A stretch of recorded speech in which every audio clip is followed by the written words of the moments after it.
안녕하십니까 재림 성도 여러분. 오늘은 제3기 5과의 말씀을 살펴보겠습니다.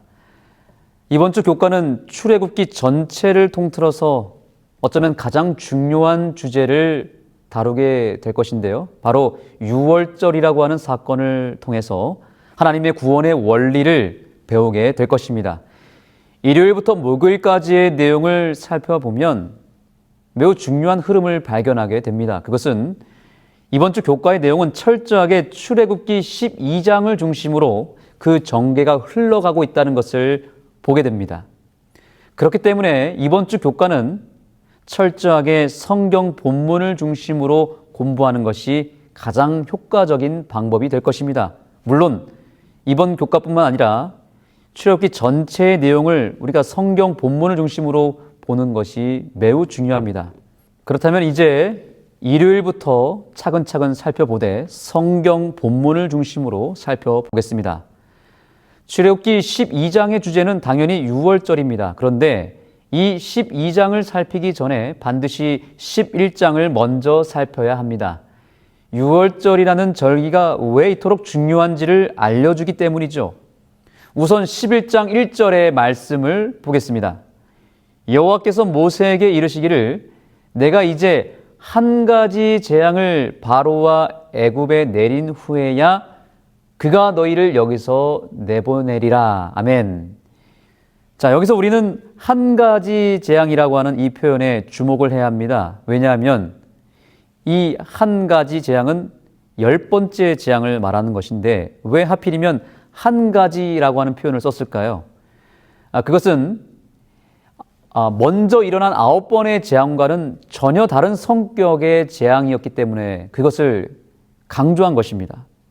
무엇이 달랐을까요? 일단 이 재앙은 마지막 재앙이었고요. 모든 재앙 중에서 가장 강력하고 무서운 재앙이었습니다. 다른 재앙들은 주변 환경을 통해서 간접적으로 고통을 가하는 재앙이었다면 이 한 가지 재앙, 즉 10번째 재앙만큼은 하나님이 직접적으로 생명을 죽이는 재앙이었어요. 짐승을 포함하여서 모든 백성들 각 가정의 첫 태생이 죽는 아주 무서운 재앙이었던 것이죠.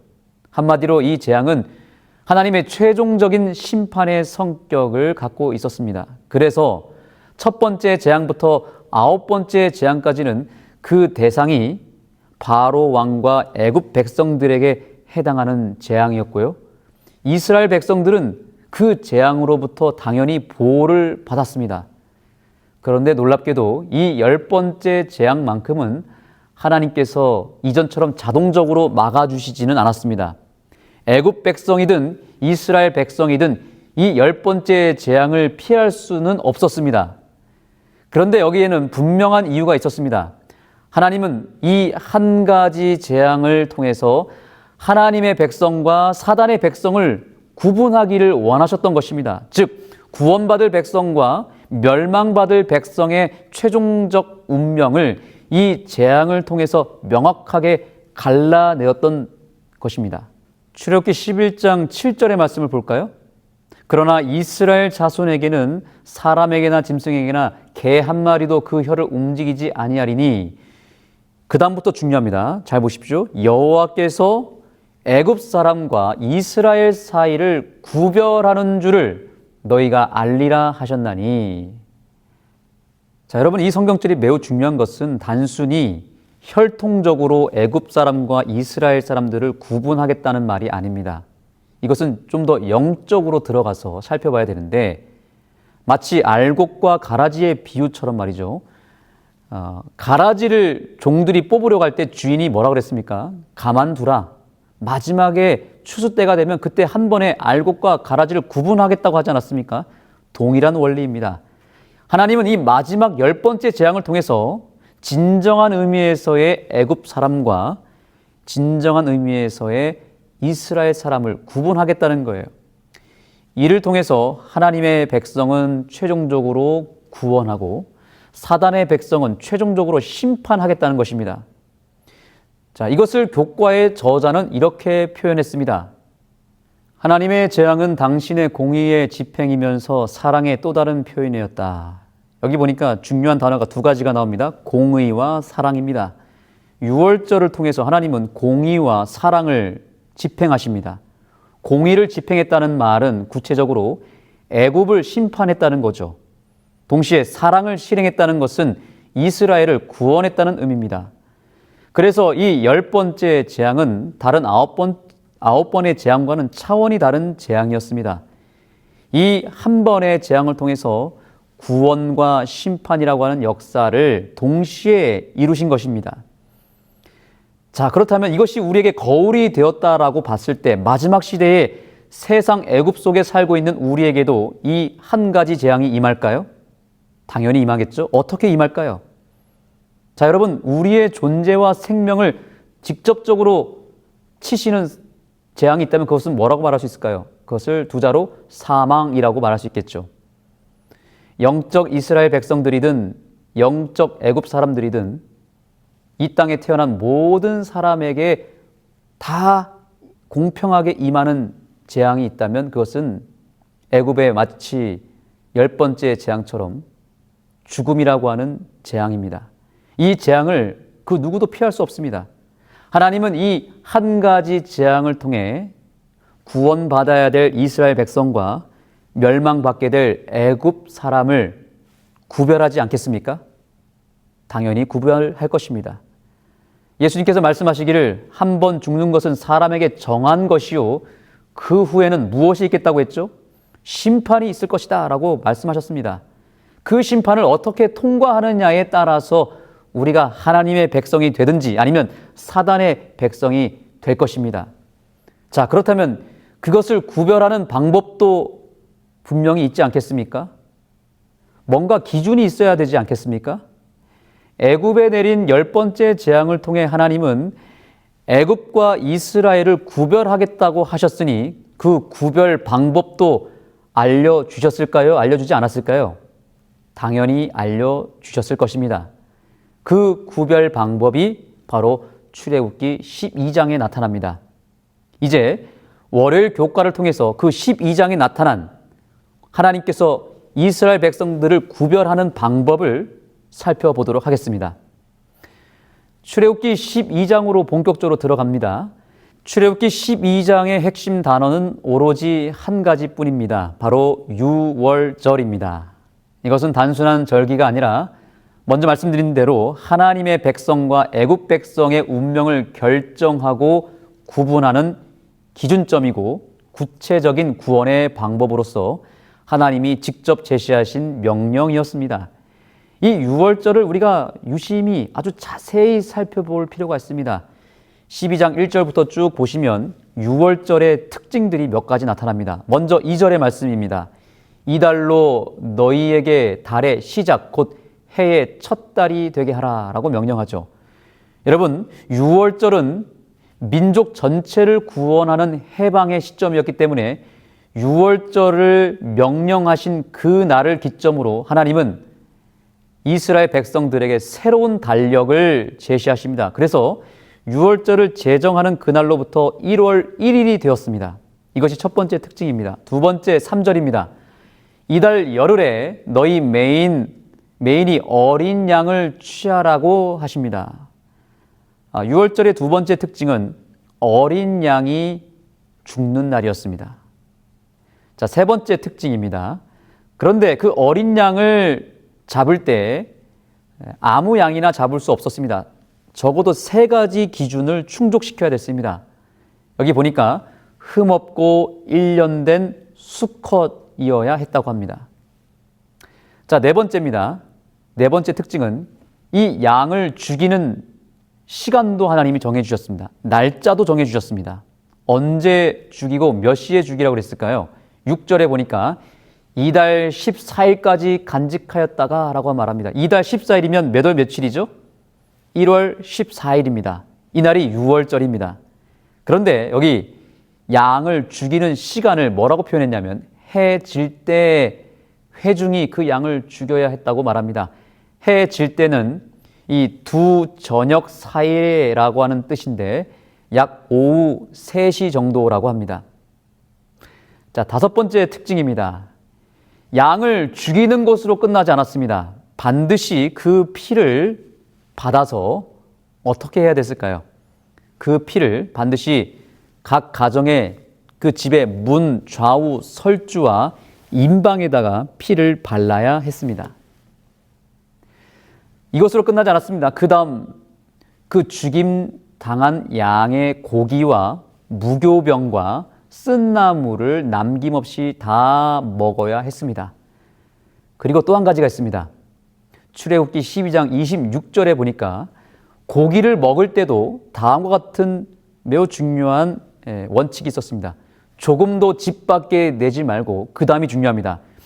그 고기의 뼈도 꺾지 말라고 말하고 있습니다. 참 특이하지 않습니까? 여하튼 이처럼 유월절이라고 하는 이 절기 하나를 지키는데 이렇게 다양한 규정과 원칙들을 하나님께서 나열하셨습니다. 자, 여기서 가장 중요한 것은 무엇이었냐면 어린 양의 피를 그 문에 발라야만 했습니다. 왜 그랬을까요? 출애굽기 12장 13절의 말씀을 보니까 내가 애굽 땅을 칠 때에 그 피가 너희가 사는 집에 있어서 너희를 위하여 표적이 될지라. 내가 피를 볼 때에 너희를 넘어가리니 재앙이 너희에게 내려 멸하지 아니하리라. 아멘. 자, 이 성경절에서 매우 중요한 단어가 있습니다. 피를 볼 때에, 그 피를 보고 그 다음 뭐라고 그랬습니까? 넘어가리니 라고 말하고 있습니다. 자, 여기에 바로 유월절의 유래가 나타납니다. 하나님께서는 분명히 피를 보겠다 그랬습니다. 피를 본 집은, 피를 바른 집은 어떻게 하겠다 그랬어요? 그 집은 장자가 죽는 재앙을 당하지 않고 넘어가겠다라고 표현하고 있습니다. 그래서 피를 보고 넘어갔다라고 하는 뜻에서 무엇이 왔냐면 유월이라고 하는 뜻이 나타납니다. 피를 바른 집은 넘어가겠고 피를 바르지 않은 집은 넘어가지 않고 심판을 베푸시겠다라고 하는 하나님의 의지가 담겨져 있는 것입니다. 그래서 이 날을 유월해서 넘어가다라고 하는 표현을 써서 유월절이라고 표현한 것입니다. 여러분, 바로 이 유월절이 하나님이 이스라엘 백성과 애굽 백성을 구별하는 방법이었다는 거예요. 근데 무엇으로 구별하겠다는 거예요? 어린 양의 피가 있느냐 없느냐에 따라서 구별하겠다는 거죠. 자, 그렇다면 그 구별 방법은 오늘날 마지막 시대에 영적 이스라엘 백성으로 살아가는 우리들에게 어떤 의미로 여겨질 수 있을까요? 영적 이스라엘 백성과 영적 애굽 백성을 구별하는 구원 방법이 되기도 하겠죠? 교훈의 말씀을 보겠습니다. 주님은 출애굽을 앞두고 다른 무엇보다 이스라엘 백성을 심판에서 건지시는 어린 양의 피 아래 있게 하시고 이 구원의 은혜를 이후 세대에도 기념하게 하셨다. 유월절이 그 당시 애굽 백성을 위해서만 제정한 것이 아니고 그 이후 세대를 위해서도 주신 절기라고 말하고 있습니다. 그래서 성경은 이 절기를 기념하고 영원한 규례로 대대에 지키라고 명령하셨습니다. 그렇다면 우리가 어떻게 기념해야 될까요? 우리도 어린 양의 피를 발라야 되겠죠? 그렇다면 실제 어린 양의 피를 받아서 정말로 각자 집의 문설주와 임방에 그 어린 양의 실제 피를 발라야 할까요? 그것도 1월 14일에 오후 3시에 맞춰서 양을 죽여서 그 피를 발라야 한다는 말인가요? 화요일 교과를 통해서 이에 대한 명확한 답을 우리는 발견할 수 있습니다. 이제 화요일로 넘어가겠습니다. 정리를 좀 하겠습니다. 월요일은 유월절에 대한 출애굽기 12장의 내용을 1차적으로 살펴봤다면 화요일 교과는 그것에 대한 해석과 적용에 대한 부분을 다뤄줍니다. 도대체 유월절이 무엇을 보여주는 표상이고 그 유월절을 오늘날 우리가 기념하고 지킬 때에 어떻게 적용해야 될지를 이 화요일 교과가 알려주고 있는 것입니다. 교훈의 말씀을 보겠습니다. 여기에 매우 중요한 표현을 하고 있습니다. 유월절의 모든 것은 예수님의 구속을 가리킨다. 놀랍게도 6월절은 예수님의 구속의 역사를 가리키는데 좀 더 구체적으로 말씀드리자면 예수님의 십자가 사건을 가리킵니다. 6월절 절기는 예수님의 십자가 사건을 완벽하게 드러내주는 사건이었던 거죠. 그래서 십자가 이전의 구약 백성들은 바로 이 6월절을 통해서 무엇을 보았을까요? 그렇습니다. 예수님의 십자가를 틀림없이 보았을 것입니다. 아까 우리가 나열해 본 6월절의 몇 가지 특징들을 자세히 살펴보면 그 속에 십자가 사건의 세세한 내용들이 숨어 있다는 것을 우리는 발견하게 됩니다. 자, 이제 우리 하나씩 살펴보겠습니다. 아까 6월절의 첫 번째 특징은 무엇이었습니까? 하나님은 6월절을 제정하시면서 달력을 새롭게 바꾸셨습니다. 그래서 6월절을 명령하신 그날을 1월 1일로 바꾸신 것처럼 예수님께서 이 땅에 이 세상을 구원하기 위하여 오셨을 때 역시 달력이 바뀌었습니다. 그 해를 즈음하여서 AD와 BC가 나눠지게 됩니다. 예수님 오신 이전의 시대와 예수님 오신 이후의 세대로 시대가 갈라지게 되는 것이죠. 두 번째 특징입니다. 6월절에 희생당한 어린 양은 무엇을 상징했을까요? 당연히 예수 그리스도이십니다. 침례 요한이 예수님을 가리켜서 뭐라고 말했죠? 보라, 세상 죄를 지고 가는 하나님의 어린 양이라고 묘사했어요. 그리고 더 결정적인 것은 바로 바울의 고백입니다. 고린도전서 5장 7절에 보니까 우리의 6월절 양 곧 그리스도께서 희생되셨느니라. 아멘. 6월절은 그야말로 예수 그리스도의 희생을 표상하는 사건이 틀림없었습니다. 자, 세 번째 특징은 무엇이었죠? 어린 양은 이 세 가지 기준을 충족시켜야 됐다고 그랬습니다. 흠없고 1년 된 수컷이어야 했습니다. 이것은 당연히 누구의 모습을 나타내는 것일까요? 예수님의 세 가지 특징을 표현한 것이죠. 예수님도 흠이 없었나요? 흠이 없으셨습니다. 무엇에 대해서 없으셨습니까? 바로 죄에 대해서 흠이 전혀 없으셨습니다. 1년 된 수컷이라고 하는 이 말은 예수님의 무엇을 표상했을까요? 우선 예수님이 아들로 오셨잖아요. 남성으로 오셨다는 것을 의미하고요. 그렇다면 이 1년 된 수컷은 어떤 의미를 내포하고 있었을까요? 어린 양의 경우 가장 건장하고 혈기왕성하고 완전한 상태가 언제쯤인지 아십니까? 그것은 약 1년 정도 되었을 때라고 합니다. 예수님이 공생애를 시작하기 위해서 침례를 받으신 때가 정확하게 30세 되었을 때입니다. 30세란 가장 건장하고 완전한 성숙을 이뤘을 때입니다.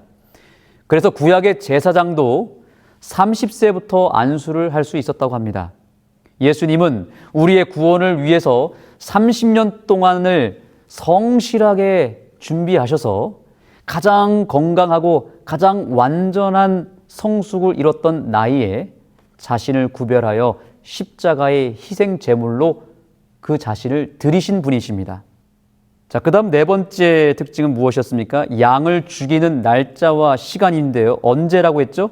아까 1월 14일이었다고 말했습니다. 그리고 오후 3시, 즉 해 질 때 양을 죽여야 했다고 그랬죠. 그런데 이날은 바로 6월절이었습니다. 예수님께서 언제 죽으셨을지 우리는 여기서 짐작할 수 있습니다. 두 가지 성경절을 확인하면 예수님이 언제 죽으셨는지 알 수 있습니다. 마태복음 26장 2절의 말씀입니다. 너희가 아는 바와 같이 이틀이 지나면 6월절이라 인자가 십자가에 못 박히기 위하여 팔리리라 하시더라. 아멘. 자, 예수님께서 언제 죽으셨냐면 놀랍게도 1월 14일 금요일에 죽으신 것입니다. 그런데 죽으신 날짜가 1월 14일 금요일이었다 하더라도 날짜만 정확하게 맞추면 끝입니까? 아니죠. 어린 양이 죽었던 시간도 일치해야 되지 않겠습니까? 당연히 일치해야 됩니다.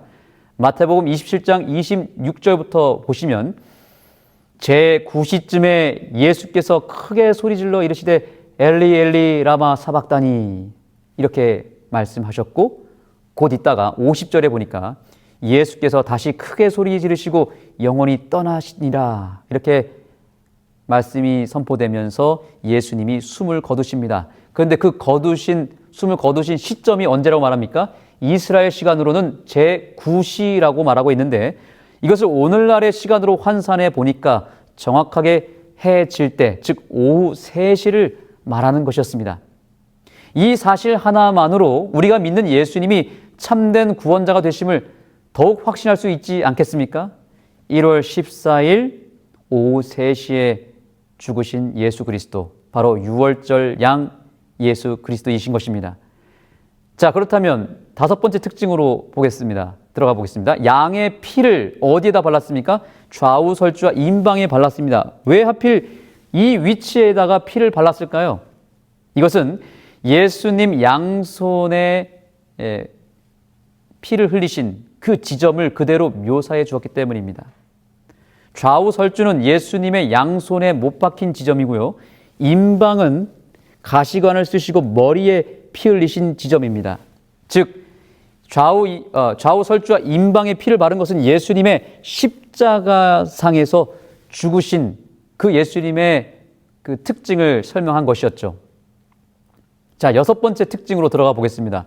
십자가형은 사형수가 오랜 시간 동안 살아있는 채로 매달린 상태에서 천천히 고통 가운데 죽는 그런 아주 잔인한 형벌이었다고 합니다. 그래서 예수님 옆에 두 강도는 사실 예수님보다 더 오랜 시간 버틸 수 있었습니다. 그런데 예수님은 생각보다 비교적 빠른 시간에 숨을 거두셨습니다.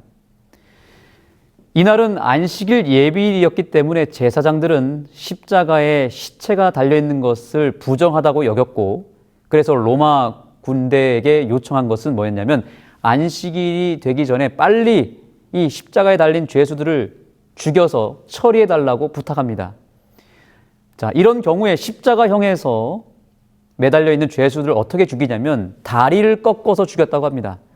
사형수가 십자가에 달린 상태에서 다리가 꺾이게 되면 체중을 지탱할 수 없어서 더 이상 숨을 쉴 수 없게 되고 그때 죽게 된다고 합니다.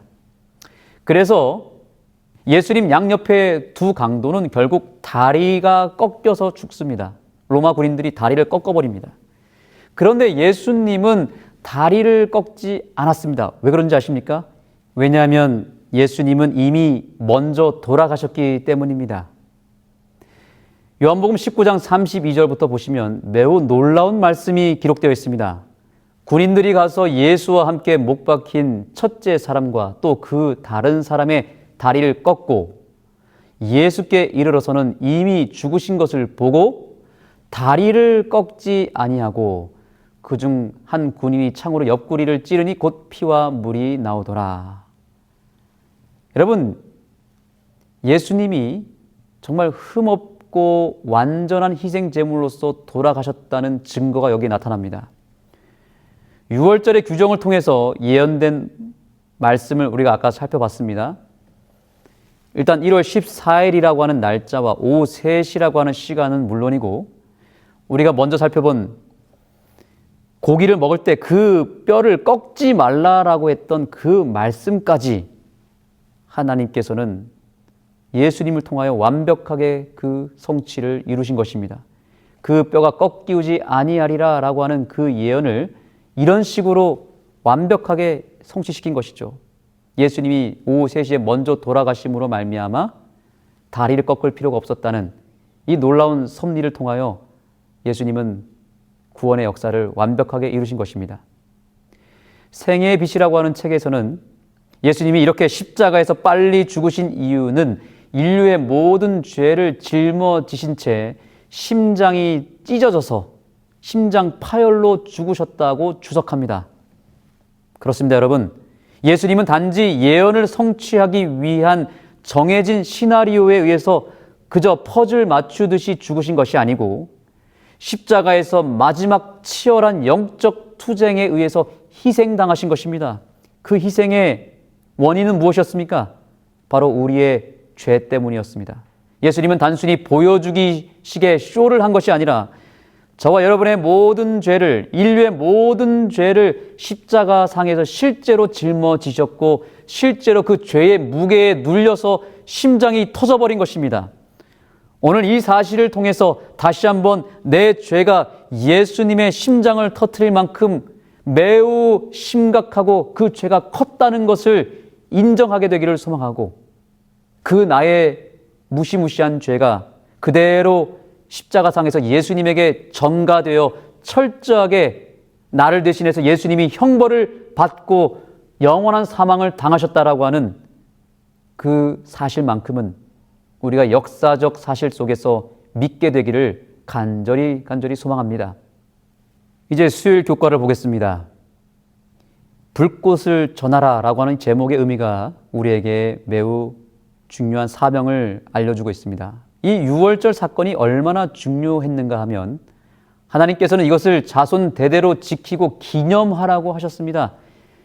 출애굽기 12장 26절의 본문을 보겠습니다. 이후에 너희의 자녀가 묻기를 이 예식이 무슨 뜻이냐 하거든 너희는 이르기를 이는 여호와의 유월절 제사라. 여호와께서 애굽 사람에게 재앙을 내리실 때에 애굽에 있는 이스라엘 자손의 집을 넘으사 우리의 집을 구원하셨느니라 하라 하매 백성이 머리 숙여 경배하니라. 아멘. 이번 교과의 기억절이니까 여러분 잘 암송하시기 바랍니다. 매우 중요한 말씀이죠. 시대를 초월하여 모든 시대의 모든 세대가 알아야 할 매우 중요한 복음이 있는데 그것은 무엇이라고요? 바로 유월절을 통해서 나타난 예수 복음을 우리는 간직할 뿐만 아니라 그것을 자손 대대로 물려줘야 된다고 말하고 있습니다. 유월절을 통해서 선명하게 드러난 바로 그 예수 그리스도를 나에게 먼저 적용한 다음에 그 다음에 어떻게 하라는 거예요? 가족과 이웃들에게 나눠주라는 것입니다. 여러분, 예수님께서는 마지막 때를 향한 예언을 말씀하시면서 마태복음 24장 5절에 많은 사람이 내 이름으로 와서 이르되 나는 그리스도라 하여 많은 사람을 미혹하리라 라고 경고하셨습니다. 할 수만 있으면 택하신 자들도 미혹할 것이라고 엄중하게 예언했습니다. 우리가 예수님을 믿고 구원받는 일이 쉬워 보이기는 하지만 쉽게 허락되는 것은 아닙니다. 왜냐하면 사단이 우리를 그렇게 쉽게 구원받도록 내버려 두지 않을 것이고 마지막 시대가 되면 될수록 우리를 거세게 공격하고 미혹할 것이기 때문이죠. 그래서 바울은 고린도 교회를 향해서 이렇게 경고했습니다. 고린도후서 11장 4절입니다. 만일 누가 가서 우리가 전파하지 아니한 다른 예수를 전파하거나 혹은 너희가 받지 아니한 다른 영을 받게 하거나 혹은 너희가 받지 아니한 다른 복음을 받게 할 때에는 너희가 잘 용납하는구나. 바울이 사단의 전략을 폭로하는데 진짜 예수 그리스도만 존재하는 것이 아니고 여기 무엇이 있다고 말하고 있습니까? 다른 예수도 있다는 거예요. 성령만 계신 게 아니라 다른 영도 있다는 것입니다. 진짜 복음만 있는 게 아니라 다른 복음, 가짜 복음도 있다는 거예요. 우리가 진짜와 가짜를 분별할 수 있을까요? 진짜 예수와 다른 예수를 분별할 수 있을까요? 분별할 수 없습니다. 분별할 수 있었다면 세상에 이렇게 많은 교파, 교리, 또 이단, 또 여러 교회들이 이렇게 많이 생기지 않았겠죠. 우리나라만 봐도 가짜 예수, 가짜 선지자가 얼마나 많습니까? 그들도 다 우리와 똑같은 성경을 통해서 그들이 주장하는 바가 진리라고 우깁니다. 그들은 기적도 일으키고 어마어마하게 성장하고 사람들을 끌어모아서 부흥하는 것처럼 묘사하면서 그들이 진리라고 주장합니다. 그러면서 자기들이 믿는 예수가 진짜 예수고 자기들이 믿는 진리가 진짜 복음이라고 주장합니다. 이처럼 매 시대마다 거짓 그리스도, 거짓 복음이 출현했습니다. 우리는 무엇으로 분별할 수 있을까요? 우리 스스로는 절대로 분별할 수 없습니다. 그렇기 때문에 하나님께서는 그것을 미리 경고하시면서 분별할 수 있는 장치를 성경을 통해서 다 펼쳐 보여주셨고 미리 예언하심으로 말미암아 거짓 신과 참된 신, 거짓 그리스도와 진짜 그리스도를 분별할 수 있는 방법을 미리 우리에게 알려주신 것입니다. 우리가 오늘 공부한 이 출애굽기 12장이 특별히 그것을 분별할 수 있는 매우 중요한 말씀이 되는 것입니다. 유월절의 명령은 가짜 그리스도가 아닌 진짜 예수 그리스도를 만나게 해주는 징검다리의 역할을 하고 있는 것입니다. 오늘 우리가 다 살펴보지는 못했지만 구약의 말씀들을 우리가 세세하게 자세히 종합적으로 읽게 되면 예수님이 언제 이 땅에 태어날 것이고 어디에서 어떻게 태어날 것인지 다 예언이 되었습니다.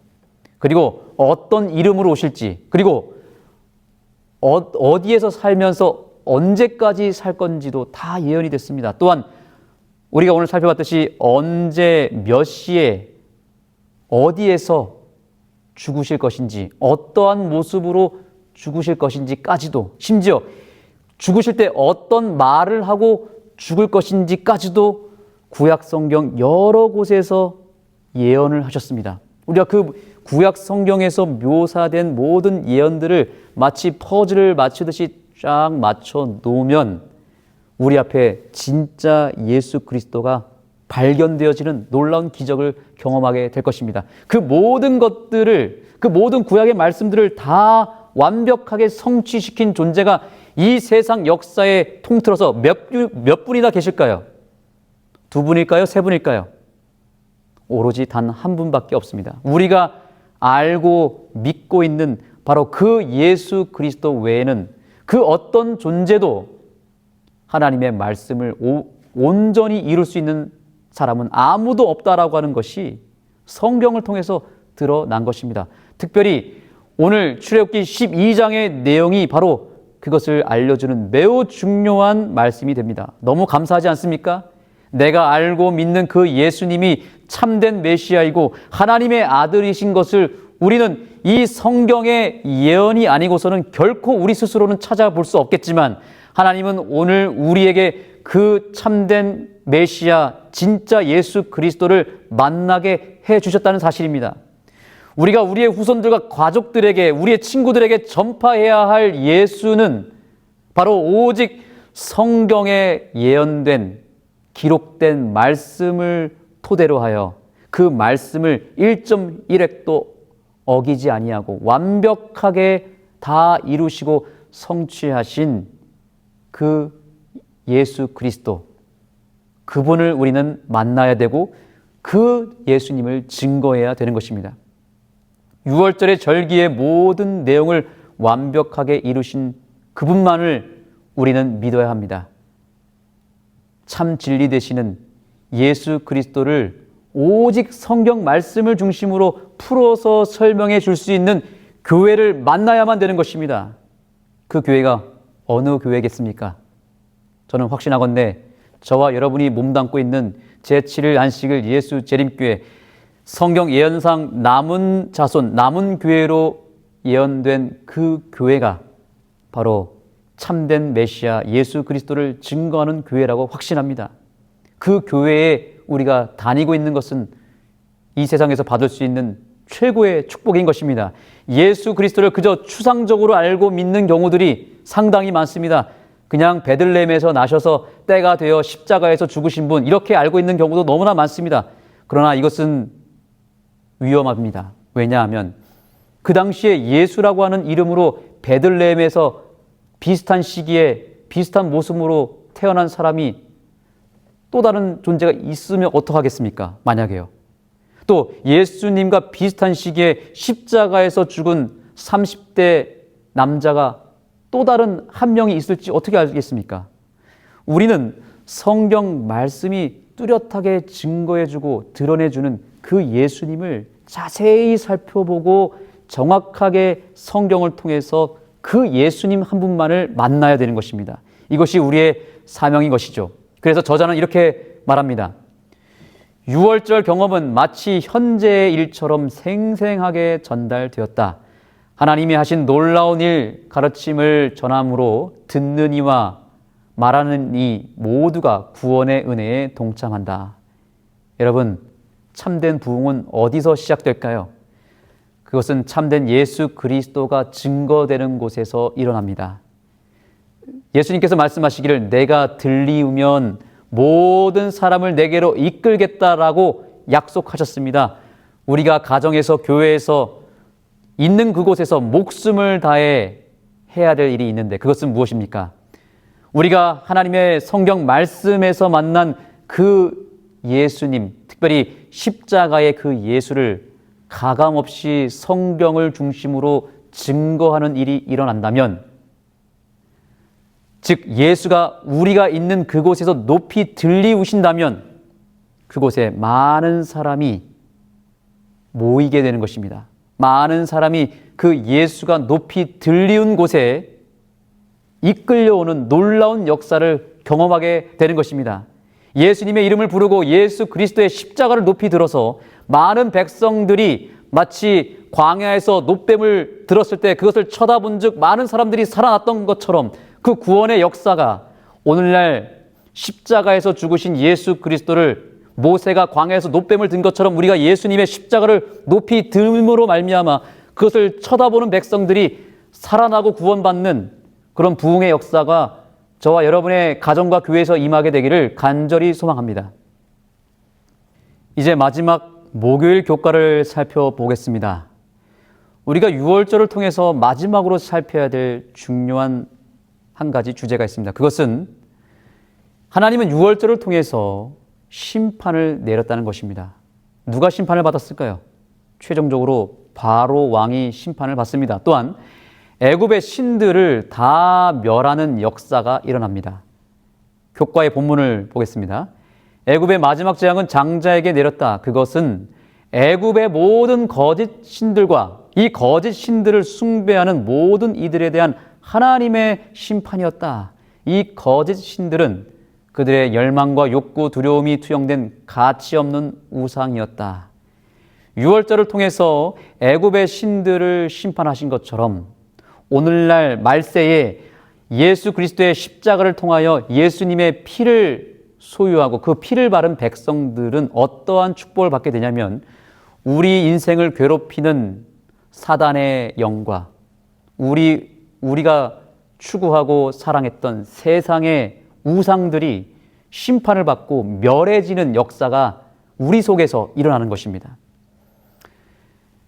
또한 본문에, 오늘 교과의 본문에 매우 은혜로운 말씀이 하나 기록되어 있습니다. 자, 여기 보시죠. 이 모든 신들이 살아계신 주님 앞에 무력했다. 아멘. 애굽의 신들이 어린 양의 피 앞에 무력해졌다는 것입니다. 이것이 유월절 어린 양의 피를 통해 이루신 하나님의 역사입니다. 우리가 매일같이 경험해야 할 영적인 경험은 무엇이냐면 우리 인생을 괴롭히는 사단의 영을 예수 그리스도의 보혈의 피로 물리치는 경험을 해야 되는 것이죠. 우리의 삶을 유혹하는 우상들이 타파되고 심판받는 역사를 예수님의 십자가의 능력과 그 피를 통해서 우리가 이루어 보자는 것입니다. 물론 예수님이 이 땅에 재림하실 때 세상 왕 사단은 최종적으로 심판을 받겠지만 개인의 역사 속에서 우리가 예수님을 온전히 모시고 십자가의 능력을 앞세우고 예수님의 보혈의 피를 우리의 마음의 임방에 설주에 바르게 되면 우리 개인의 역사 속에 놀라운 승리가 이루어질 것이고 우리의 삶을 괴롭히는 모든 죄의 영향력에서 사단의 그 무서운 또 사단의 그 무시무시한 공격을 우리가 능히 이길 수 있다라고 하는 것을 기억하시고 십자가의 능력을 통하여 우리가 돌아오는 한 주일을 승리하는 삶을 모두가 살게 되기를 간절히 소망합니다. 그래서 이번 교과를 공부하는 우리의 진정한 목적은 무엇이 되어야 될까요? 예수님의 십자가를 그저 공부하고 그 십자가의 사랑에 감동받고 끝나는 것이 아닙니다. 절대로 놓치지 말아야 될 일이 있는데 그것은 우리의 마음의 문에 예수님의 피를 어린 양의 피를 바르는 일을 반드시 해야만 합니다. 이스라엘 사람이라 할지라도 애굽 시대에 만약에 그날 그 유월절 날에 피를 바르지 않았다면 어떻게 됐을까요? 죽었을까요? 살았을까요? 죽었습니다. 반대로 이방 사람이라 할지라도 혹은 애굽 사람이라 할지라도 모세의 말에 순종하여 어린 양의 피를 발랐다면 그 집은 구원받았을까요? 멸망받았을까요? 당연히 구원받았습니다. 실제로 이스라엘 백성들이 출애굽할 때 섞인 무리가 있었다라고 기록하고 있지 않습니까? 그 섞인 무리들이 이방인 혹은 애굽 사람이었을 가능성이 크고 그들은 분명히 어린 양의 피를 바른 사람들이었을 것입니다. 말세에도 마찬가지입니다. 안식일 교인이라고 해서 혹은 기독교인이라고 해서 다 구원받는 것이 아닙니다. 하나님은 알곡과 가라지를 나눌 때 교파를 보는 것이 아닙니다. 어떤 종교, 어떤 교회에 속하느냐 이거를 보는 것이 아니라 소속을 보는 것이 아니라 한 가지만 보는 것입니다. 무엇을 볼까요? 분명히 성경에 기록되듯이 피를 보고 넘어가겠다는 것입니다. 우리 안에 예수 그리스도의 보혈의 피가 발라져 있느냐는 거예요. 우리의 마음 문에 예수님의 피를 바른 사람과 바르지 않는 사람으로 정확하게 갈려지게 된다는 것입니다. 예수님의 재림의 때 그것이 드러나게 될 것입니다. 그래서 이번 교과의 저자는 마지막 금요일 교과를 통해서 바로 부좌 선지자에 있는 이 말씀을 강조했습니다. 한번 다 같이 읽어봤으면 좋겠습니다. 같이 읽겠습니다. 시작. 유월절 양을 죽이는 것만으로 충분치 못했다. 그 피를 문설주에 발라야 하였다. 그처럼 그리스도의 보혈의 공로가 각 영혼에게 적용되어야 한다. 우리는 그분께서 온 세상을 위하여 죽으셨다는 사실뿐만 아니라 우리 각자를 위하여 죽으셨다는 것을 믿어야 한다. 우리는 속죄의 희생의 공로를 우리 자신에게 적용시켜야 한다. 아멘. 우리 자신에게 적용해야 된다라고 하는 이 강조점을 통해서 우리는 무엇을 하게 되냐면 예수님의 피를 실제로 우리의 마음에 바르는 믿음의 행위를 하게 되는 것입니다.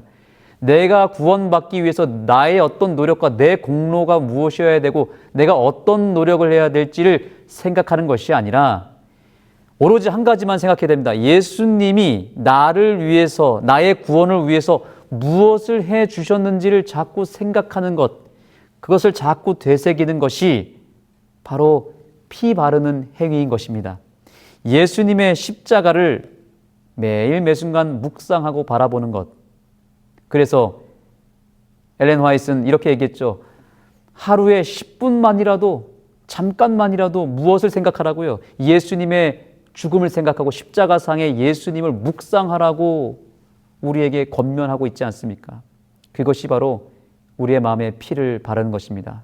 한 주일을 살아갈 때 우리의 생각 속에 우리의 선택 속에 예수님의 십자가의 보혈의 피가 늘 우리의 마음을 바르고 예수님을 생각하고 그 십자가를 그 능력을 선택하는 믿음의 행위가 우리에게 일어나게 되기를 간절히 소망하고 그러므로 인하여 우리가 확실하게 예수님의 구원받은 백성으로 서게 되기를 예수님의 이름으로 축복하며 모든 교과를 마치도록 하겠습니다.